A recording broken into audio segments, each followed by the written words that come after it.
Hey, it's Noe with WTI, and if you're in need of good lighting, then you're going to love this 3-pack rechargeable lights from EAUTOR. Something I love is that they can function in a variety of settings. For instance, I can have these under my kitchen cabinets or in my closet.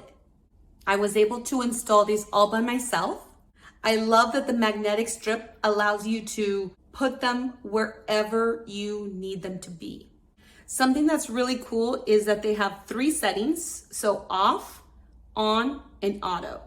Auto is the motion sensor and allows you to wave your hand in front of it or tap it. These are really neat because you can just pull them off the magnetic strip and then just recharge them. I love that you're able to change the mode of the light, and it has 3 settings. 1, 2, 3. As you can see, I put it in a dark room so you can see exactly how much brightness this offers. I'm super happy with these rechargeable lights.